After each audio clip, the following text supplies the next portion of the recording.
Hello दोस्तों, my dear student, मैं प्रदीप कुमार निरंजन स्वागत करता हूं mechanical engineering solution. In this video we are discussing very important multiple choice question of applied thermodynamics.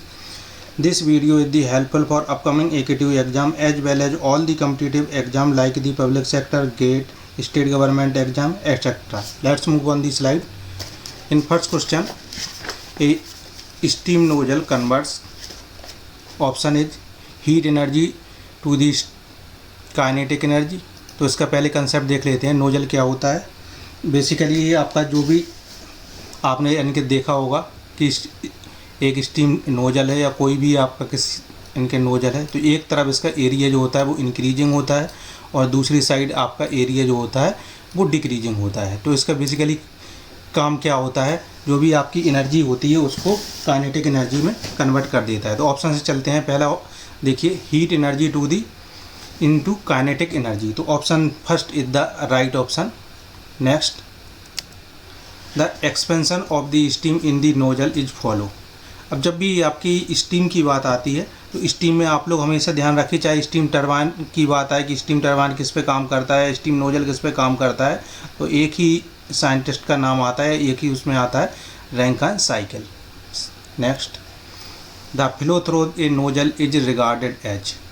Nozzle के inside जो flow होता है उसको किस तरीके का होता है. कांस्टेंट वॉल्यूम होता है, कांस्टेंट प्रेशर होता है, आइसोथर्मल होता है, आइसेंट्रोपिक होता है. तो आइसोथर्मल फ्लो जो होता है वो पॉसिबल नहीं होता है. इसके बाद जो सबसे अच्छा कंसीडर किया जाता है वो कंसीडर किया जाता है आइसेंट्रोपिक. तो isentropic is the right answer. Next, when the cross section of the nozzle is increases continuously from the entrance to the exit, it is the called. अब इसमें टाइप ऑफ द नोजल के बारे में पूछा गया कि कौन सा नोजल होगा जिसमें इसका क्रॉस सेक्शन कंटिन्यूसली इंक्रीज हो रहा है.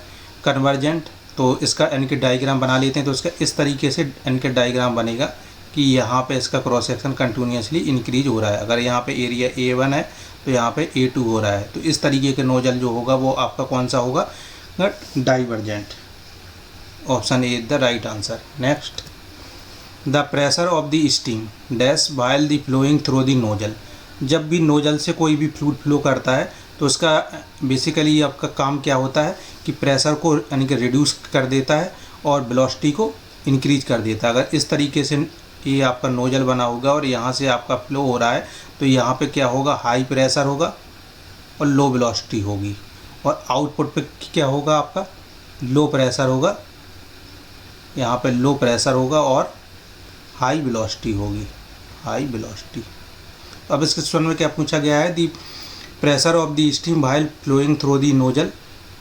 तो स्टीम का प्रेशर क्या होगा, डिक्रीज हो जाएगा. तो option number B is the right answer. Next, the steam enter the nozzle at.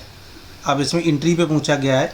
अब पिछले क्वेश्चन में हम लोगों ने डिस्कस कर लिया कि क्या होता है, इंट्री पे आपका प्रेशर जो होता है वो हाई होता है और वेलोसिटी लो होती है. तो the steam enter the nozzle at high pressure and low velocity, high pressure and high velocity, low pressure and low velocity. तो option A is the right answer. क्या हो जाएगा, high pressure and low velocity. और option D किसके लिए हो जाएगा, ये हो जाएगा एग्जिट के लिए, एग्जिट ऑफ द नोजल. तो दो क्वेश्चन हो गए, एग्जिट ऑफ नोजल.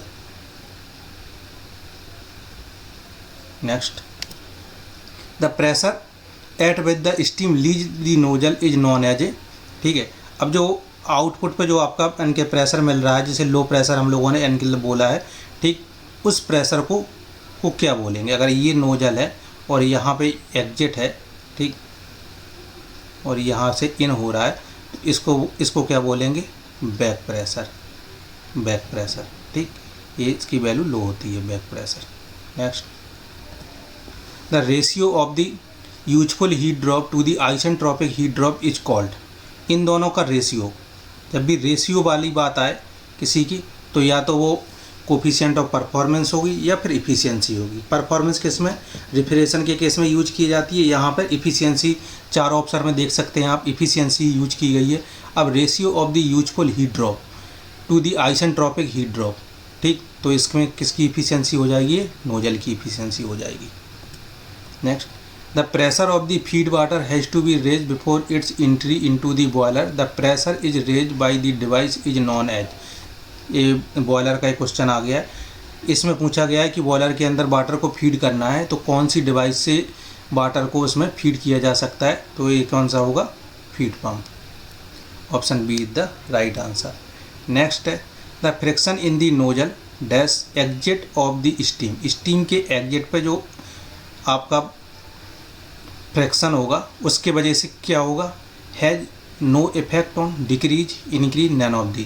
क्वेश्चन को थोड़ा फिर से पढ़ लेते हैं। The friction in the nozzle, nozzle में जब स्टीम फ्लो करती है तो वहाँ पे फ्रिक्शन होता है। Dash exit velocity of the steam, steam की वेलोसिटी क्या होगी, वहाँ पे कम हो जाएगी। अगर ये बिल्कुल स्मूथ होगा, यहाँ पे ये स्मूथ है अगर, तब तो वेलोसिटी में कोई चेंज नहीं आएगा, लेकिन फ्रिक्शन की वजह से क्या होगा, यहाँ पे आउटपुट पे वेलोसिटी क्या होगी, घट जाएगी। तो option B is the right answer. Next the maximum discharge of the steam through a convergent divergent nozzle depend upon, किस पे डिपेंड करता है, area of at the throat, initial pressure, volume of the steam, final pressure steam leaving the nozzle, and option A and B. जब इस तरीके से all of these या option A and B है तो थोड़ा सा आप इसको ध्यान में रखिए कि ऐसे क्वेश्चनों में डायरेक्ट आपको उन ऑप्शन पे मूव नहीं करना है। तो इसमें maximum discharge of the steam through the convergent divergent nozzle, अब कन्वर्जेंट डाइवर्जेंट आपका नया टर्म आ गया। तो इस तरीके से दो नोजल होते हैं, ये आपका कन्वर्जेंट है और ये आपका डाइवर्जेंट, इस तरीके से होता है। ये एरिया जो यहाँ पे होता है इसे बोलते हैं हम लोग, क्या बोलते हैं, थ्रॉट। ठीक, ये थ्रॉट होता है। ठीक, अब इसमें देखिए area of the nozzle of the throat, ठीक है, ये सही है। Initial pressure and volume of the steam, ये भी सही है। तो option A and B both are the right. Next the flow of the steam in supersonic, supersonic जो फ्लो होता है वो कहाँ पे होता है, at the entrance of the nozzle, at the throat of the nozzle, at the convergent portion of the nozzle, at the divergent portion of the nozzle. जब भी सुपरसोनिक, सोनिक, इन सब के इनके बात आती है तो उसमें हमेशा आप याद रखिए कन्वर्जेंट और डाइवर्जेंट टाइप का नोजल लगा रहता है, दो नोजल इस तरीके से जॉइंट होते हैं। तो सुपरसोनिक फ्लो कहाँ होता है, आपका डाइवर्जेंट पोर्शन में। तो option D is the right answer. Next when the nozzle operate with the maximum mass flow then the nozzle is set to, maximum mass flow, किसी नोजल से की एक लिमिट होगी कि उससे ज़्यादा मास फ्लो नहीं हो सकता। सपोज ये आपका नोजल है और यहाँ से आपका मास इन कर रहा है, स्टीम इन कर रही है और यहाँ से आउट हो रही है। ठीक, तो जब आपकी मैक्सिमम पोजीशन पहुँच जाएगी, ये एक मैक्सिमम कंडीशन होगी कि उससे ज़्यादा इसमें फ्लो नहीं हो सकता। तो इसको क्या नाम दिया जाता है, choked, under damping, over damping, none of the. तो इसको बोला जाता है कि नोजल आपका चोक्ड हो गया है, मीन्स इससे ज़्यादा इसमें मास फ्लो रेट आपका नहीं हो सकता है। ठीक, next the rate of the discharge through the nozzle dash when the exit pressure is gradually reduce. तो इसमें क्या होगा, remain same, decreases, increases, none of these. तो राइट आंसर क्या होगा, increases. Next the velocity of the steam at the throat of the nozzle dash velocity of the sound.